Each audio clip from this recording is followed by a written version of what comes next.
Les Olympiades, ce sont des activités qui entrent dans le cadre d'un plan d'action annuel des régions scouts.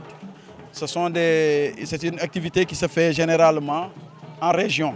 Donc à Thiès, il y a des Olympiades qui sont organisées. À Dakar, il y a des Olympiades qui sont organisées.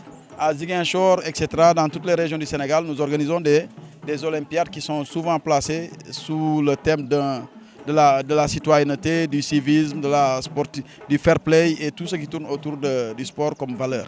Il faut d'abord dire que ce sont des Olympiades qui sont placées sous le thème de la citoyenneté et développer surtout auprès des jeunes l'esprit de la sportivité, du fair play et permettre aux jeunes de pouvoir s'épanouir dans le sport. Donc depuis hier, nous sommes là avec un effectif qui tourne autour de 500 campeurs, dont des responsables. Et comme vous l'avez couvert hier, nous avons commencé par un carnaval sur les artères de la route qui mène au lycée technique de Thiès. Ensuite, nous avons procédé à l'ouverture officielle des Olympiades, de la flamme olympique. Ensuite, nous avons terminé la nuit par une veillée. Ce matin, de bonne heure, nous avons repris les activités avec les compétitions. Voilà, donc il faut dire qu'à mi-parcours, c'est un sentiment de satisfaction générale que, en tout cas, le staff et l'équipe régionale ont par rapport à ces Olympiades des scouts de la région de Thiès. Nous sommes un mouvement de jeunes, qui vise à faire la promotion de l'éducation. Et tout le monde sait que le sport est vraiment une activité complémentaire qui est à cheval sur le jeu et sur l'éducation. Donc nous voulons, à travers cette activité, inculquer à nos jeunes responsables ces notions de sport, comme on le dit, un esprit sain dans un corps sain. Donc pour pouvoir prétendre inculquer à nos jeunes scouts beaucoup de valeurs, nous avons espéré qu'il faut d'abord que ces jeunes soient en bonne santé. Voilà, il faut aussi préciser que le scoutisme n'écarte personne, même les scouts qui vivent avec un handicap aussi ne sont pas écartés des Olympiades parce que nous avons quand même une série d'activités qui est proposée à tous les scouts. Voilà. Nous osons espérer que ces jeunes, une fois chez eux, avec les valeurs qui seront inculquées ici, ces valeurs auront un impact assez consistant dans leur vie de famille et dans leur vie de quartier.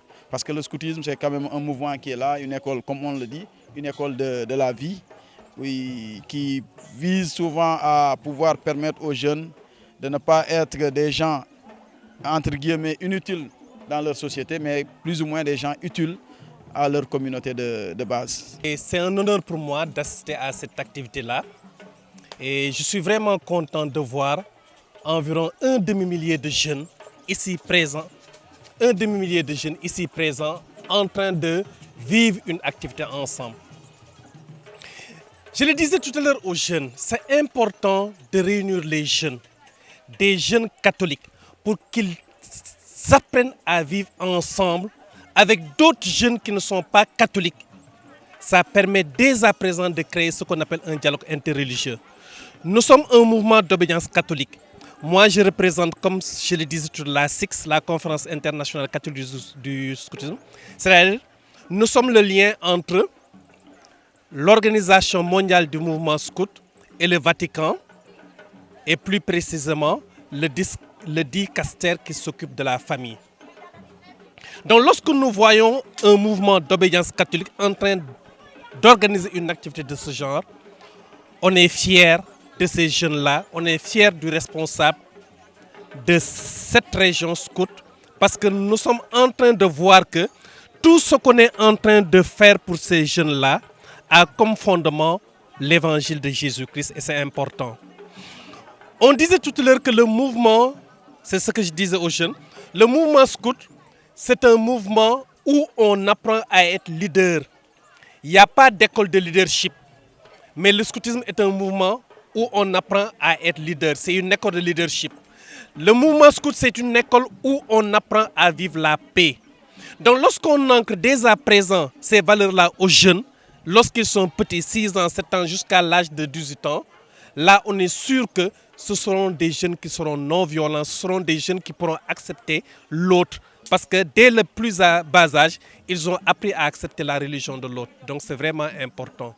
Je vais profiter aussi de cette occasion qui m'est offerte pour parler de la SIX. Donc lors de la dernière conférence mondiale du mouvement scout, le Sénégal a été choisi pour présider la SIX au niveau du continent africain. Donc en ce sens, il y a un bureau où il y a un chef de Madagascar, un chef du Cameroun, un chef du Bénin, un chef de la Côte d'Ivoire. Et à chaque fois, nous avons des aumôniers, nous travaillons avec ces aumôniers-là.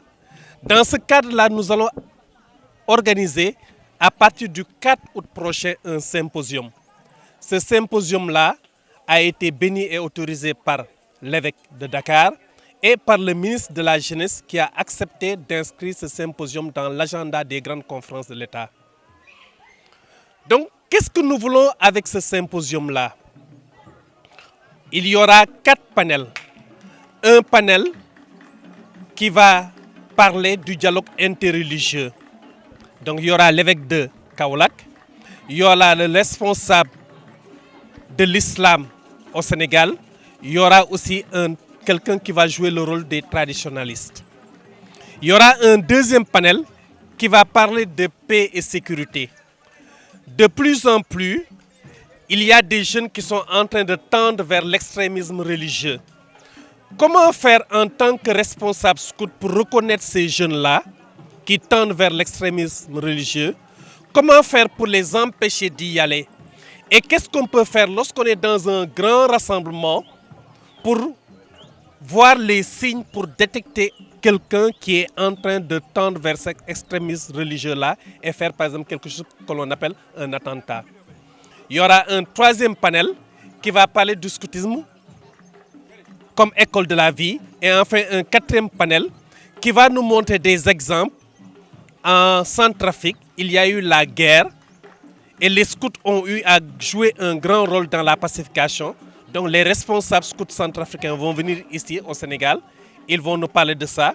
Dans la région des Grands Lacs, Burundi, Rwanda, vous êtes au courant, il y a eu la guerre là-bas.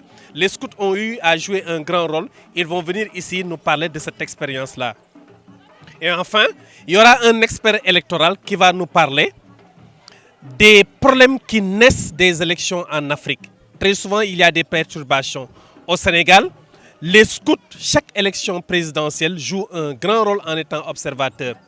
Donc, il y aura des experts qui vont venir nous parler de ça. Comment faire pour que, au lendemain des élections, avant, pendant les élections, qu'il n'y ait pas de problème. Hormis ces 4 panels-là, il y aura 3 ateliers. Au camp, il y a ce qu'on appelle des patrouilles.